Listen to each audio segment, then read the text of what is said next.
Welcome back to Scrap Paper and Philosophy 19. And by the time we reach the end of this video, especially me, I'll be begging for mercy. So let me assure you that there'll be a nice warm-up session in this video in the beginning before we get there. And this is what I was doing last time. So I went into a panic attack on camera because I couldn't tell if the sides of this triangle that's embedded within the zeros, I couldn't tell if the sides of this triangle were sides or edges. And well, one way to look at this is that they're obviously sides because the eye is in a perpendicular direction to the real value, so it can't be sitting there. It's got to be sticking in or sticking out. But that wouldn't make any sense in the sense of a cellular automaton. And what I mean by a cellular automaton, and this is why I'm going to be begging for mercy by the end of this video, because I'm going to try to transform the quantum wave into a cellular automaton. Well, we go directly from time u to time ut plus 1, only looking at the behavior of the middle cell, this number 1, and its two nearest neighbors, the 0 to the right and the 0 to the left. Only using that information, we somehow combine these three numbers, and then we're supposed to arrive at the next step. Same deal here. We got an I because 0 had a 0 neighbor to the left and a 1 neighbor to the right, and that's why we got the I. Eventually, we're going to come to a diagram like this, but I don't want you to assume that I got this all down yet. So I want to provide a nice digression into applied math generally, just to get everyone in the same page, I suppose. Well, last time another thing we did was this. And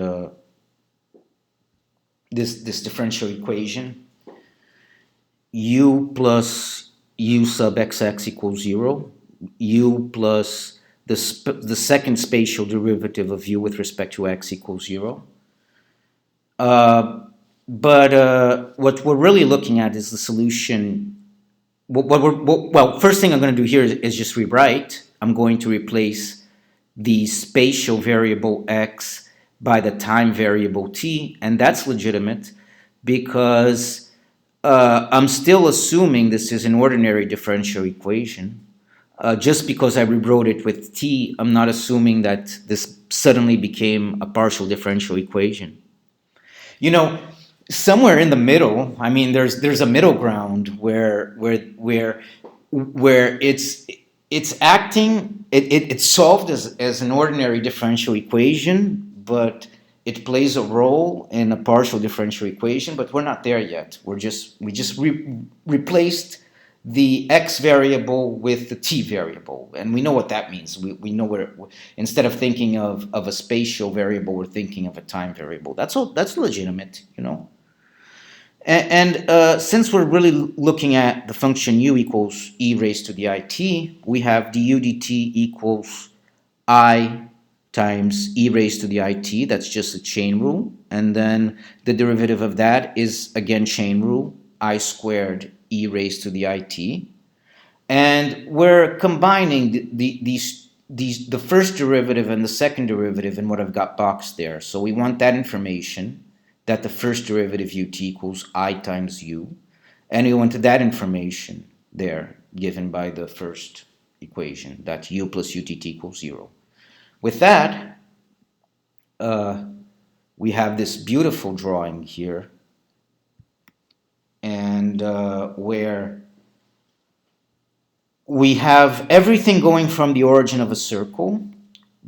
Our position vector u is a position. It's a position vector going from the origin of the circle to the tangent, to the perimeter. Then we see that I times u, and we can draw it whatever direction we like, depends on our conventions, but we know it's either going to go like this or it's going to go like that. And it's clearly a tangential velocity if you think of u as a position vector. And then negative u, which is going straight into the origin, is clearly a centripetal acceleration. If you are thinking of the derivative of the tangential velocity with respect to time. The only thing we haven't dealt with here, I suppose, is the magnitudes, and not only the directions. When we deal with the magnitudes, we might be well advised to remember the formula centripetal acceleration equals v squared over radius, and v squared is going to be the square, I suppose, of the tangential velocity.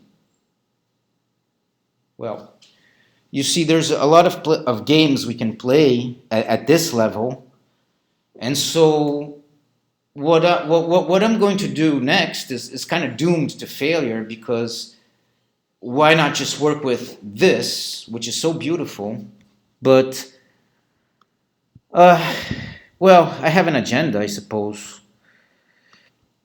and here's my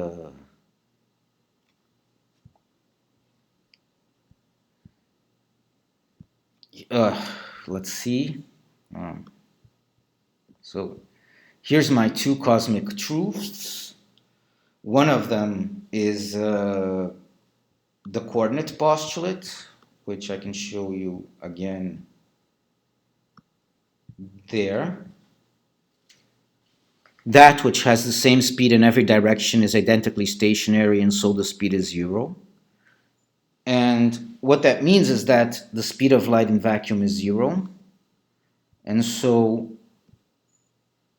if I'm saying that the velocity of light equals zero, and I know this is stuff for English speakers, but what I mean by the velocity is really the speed. Then we know that if we subtract the speed of matter, Vm, from the speed of light, Vl, we're going to get a negative number. So if we are doing the absolute value of these quantities plus what they work out, that's going to be zero. And that's what I'm calling the luminocentric principle. The other agenda is that the Fibonacci sequence and the exponential function are a Rosetta Stone for transitioning between discreteness and continuity. And this is my main motivation for turning the Schrodinger, for turning the quantum wave, because we haven't even looked at the whole Schrodinger beast. So for turning the quantum wave in one dimension into a cellular automaton, which is I'm going to discuss next. But for now, I just want to remind everyone of what I did in Scrap Paper and Philosophy 7, which is going to be, I think, very relevant for transitioning between a continuous world and a discrete world, and that's this. The top code, A plus equals B, that just means that A is incremented by the value B, and B is incremented by the value A. Well, that infinite loop right there generates the Fibonacci sequence. This infinite loop right here, A is incremented by the value of B times this 1 over time, and B is incremented by the value of A times this 1 over time.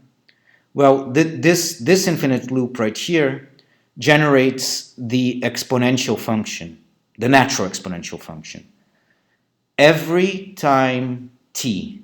So by the time t units have passed, let's say you have t equals 1,000. So you're going to have 1 over 1,000 for 1 over t. And by the time you get to the 1,000th step, that's going to print out e raised to the 1. So that's how we can, say 1 over t, because every time t, this prints out e. So after time 2t, it's going to print out e squared. After time 3t, it's going to print out e cubed. After time 4t, you get the picture. But we also want empirical results for the luminocentric principle, and that's going to be our ultimate agenda, I suppose. But right now, I'm just trying to see where it would fit into the rest of physics in a kind of theoretical sort of way.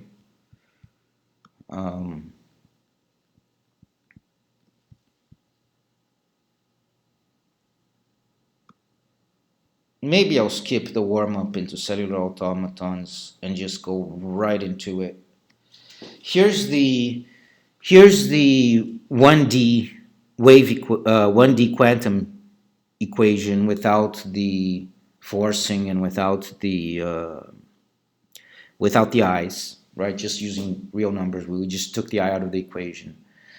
And as I was trying to prove that this conserves the sum, and this doesn't have to be a 1, this could be a 3. If this was a 3 on top, and this top line summed to 3, then the line u t plus 1 would also sum to 3 instead of summing to 1. You can see 1 minus 1 is 0, plus 1 is 1, that sums to 1. Same deal, every time it's going to conserve the sum, no matter what the sum is. The sum doesn't even have to be 1. It's going to conserve the sum. So what a beautiful little partial differential equation, because the fact that it had an explicit variable u sub t allowed us to solve it this way. And the Schrodinger equation is doing the same deal. It has an explicit u sub t, which encourages us to solve it this way, but then it confounds the issue by putting that I there. So that's what we have to work with. Well, as I was proving that this sum is conserved, I eventually realized that I can do this in one step without doing this intermediate calculation. And this is what I aim to show you with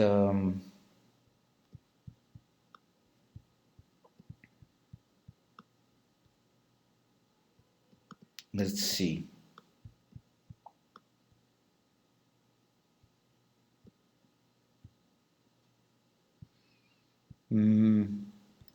I guess somewhere like right there, maybe. So this here is just like, ut plus 1 equals ut plus u prime t. Well, that's exactly why we can play this game. It's because we have a u prime t term. And right at the bottom there is what we're actually doing. Okay, let's say we have 3 cells, A, B, and C, and we're calculating the middle cell right there at the bottom. What's going to happen is that the A is going to come in, the C is going to come in, and the B is going to rush out. So we do a C, which came rushing in from the left. We do an A, which came rushing in from the right. And we do a minus B, which came rushing out. In other words, second epiphany minus B. My second epiphany minus B equals I squared B. Okay. And the B came rushing out. So there, we did the cellular. We know how to calculate things in one step now. But do we know how to calculate this in one step for the for the case where there's i's multiplying the equation. I mean, that's going to be a little challenge, but I think I can do it. So, um, maybe I'll save that for next time and just do a little warm-up today because, well, I can't find it. So, this is my warm-up.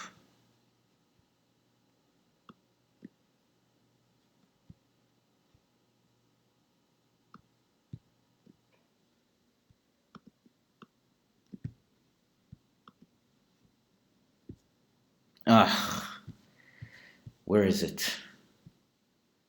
Okay. These numbers 010, 110, 121, 1331, 14641, etc. are should be familiar to you as the Pascal's triangle. If they are not, you can look up Pascal's triangle on the internet and you will see these famous numbers. And the only thing we're doing here is let's look at is we're doing the simple rule: cell gets cell plus cell to the right. For example, this cell right here, it's going to be 0 plus 1. This cell right here, it's going to be 1 plus 0. This cell right here is going to be 0 plus 0. This cell right here is going to be 0 plus 0, and so forth. This one is 0 plus 1, and this one is 1 plus 1, and this one is 1 plus 0, and this one is 0 plus 0, and so forth. So right there we have this beautiful idea where we go from one line to the next line to the next line on just a single step, and these numbers are incredibly meaningful. And I mean really incredibly meaningful. Let me show you what I mean. Well, let's work with this line here, 1331. What it gives us is a recursive formula for calculating a polynomial. So let's say we only had the y values, 0, 1, and 4. Then we can calculate the next one, which turns out to be 9. And it doesn't have to be evenly spaced out. For example, let's say we had this thing at the bottom of what I wrote there, 0, 4, 16. Well, 0 is 0 squared, 4 is 2 squared, 16 is 4 squared. And then the next one would be 6 squared because we're not evenly spaced out. The x value, if there is one, is moving in hops of 2. And the recursive formula still works. It's still going to give us the next y value. It is just amazing. What's even more amazing is that if we do multiplications and divisions instead of additions and subtractions, this formula is going to be the recursive formula for a bell curve, also known as a normal curve, or the curve that gives us the shape of a normal random variable. Truly amazing. And if you wanted to know, for example, if your data fits the model of degree 4 polynomial or less, then you would go to this line and you would ask the question, is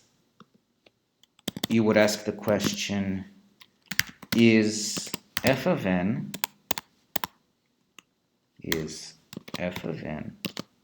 equal to 5 times f of n minus delta plus 10. Well, no, there's an alternating sign there. Got to remember the alternating sign.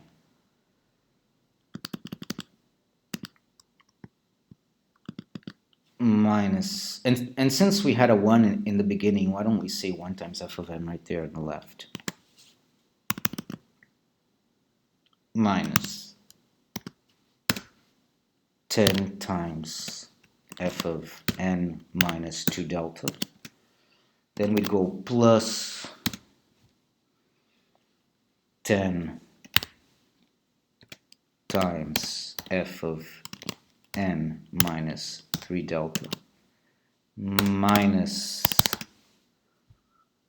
then there's a 5, 5, 10, 10, 5, minus 5 times f of n minus 4 delta plus 1 times f of n minus 5 delta. So at that point, when you, well, let's complete the formula just, for the sake of completion, and then I'll comment on it.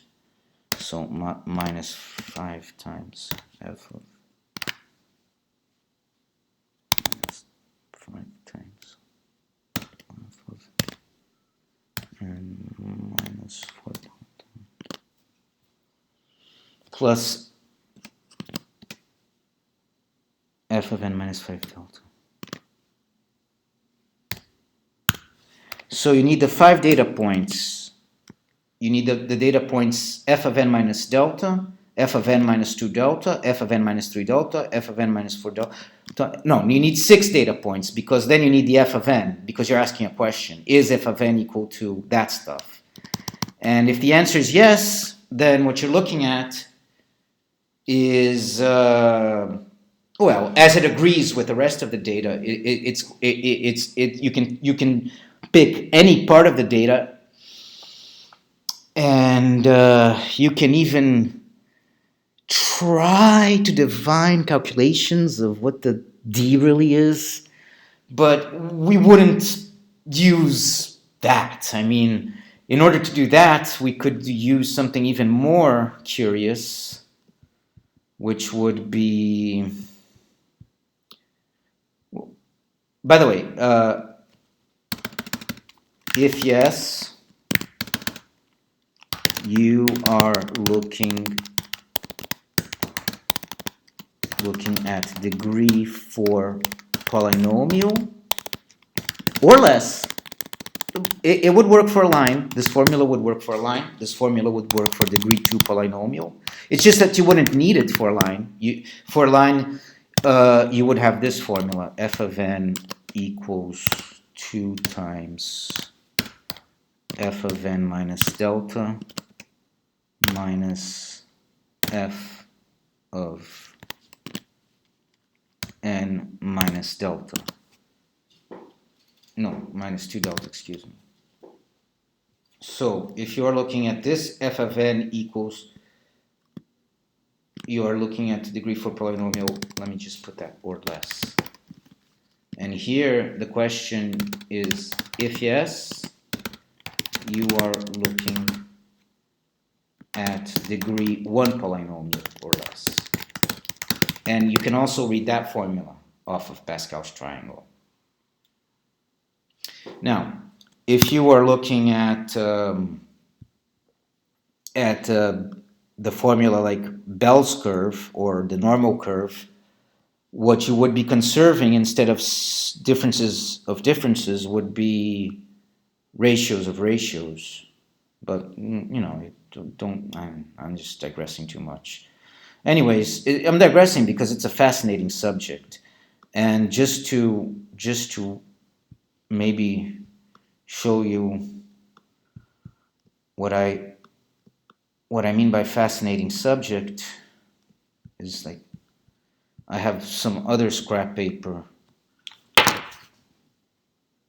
Where is it?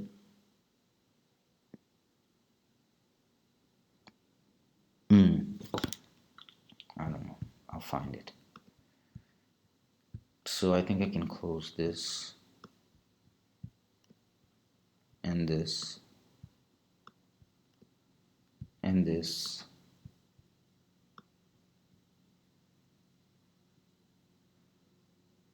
Well, maybe we don't want to close this. We just want to verify what I was saying earlier. Let's go from ut plus 1 to ut plus 2. And let's look at this value 1, which is circled on the left, this 1. How did this 1 become a negative 2? Well, the 0 came rushing in. It's still a 1. The negative 1 came rushing in. Now it's a 0. And the 1 came rushing out. Now it's negative 1. Did I say that right? Well, the 0 is going to be coming in, so it's going to be this negative 1 is going to, well, the 0 and the negative 1 is going are going to come rushing in, so that's going to be a negative 1, and then the 1's going to come rushing out, so it's going to be a negative 2. So by coming in, the 0 and the negative 1, they squeezed the 1 out. And we're indicating that by subtracting 1. Anyway, you see, I'm not too sure about this yet. That's why I'm doing a warm-up, trying to convince you that looking at recursions and looking at things computationally is really amazing. And there it is. I want you to look at the, let's see.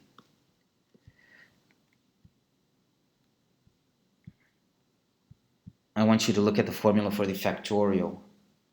F of n equals n times f of n minus 1. Just remember that this formula has a gamma function associated with it, which is going to allow us to use it with any numbers. And what this n means outside is that it's explicit. We have the n dimension explicit in the formula for f of n. Now, that's going to give us an order of where we're at. But what's really going to give us the size of a Planck size, if you will, is this formula here, f of n equals f of n minus delta times 1 plus delta. Because here the delta is explicit in the recursion. You see, we don't really need this recursion to calculate the exponential function. We can use another recursion to calculate the exponential function. As long as we know it's an exponential function, we can then use the other recursion, and then we can apply this formula to get an explicit delta outside. You see this? This is e to the x. So it would be helpful to get somewhere with this, but I haven't yet. But I just wanted to give you some motivation in case I die tomorrow. Not that I'm planning to. So,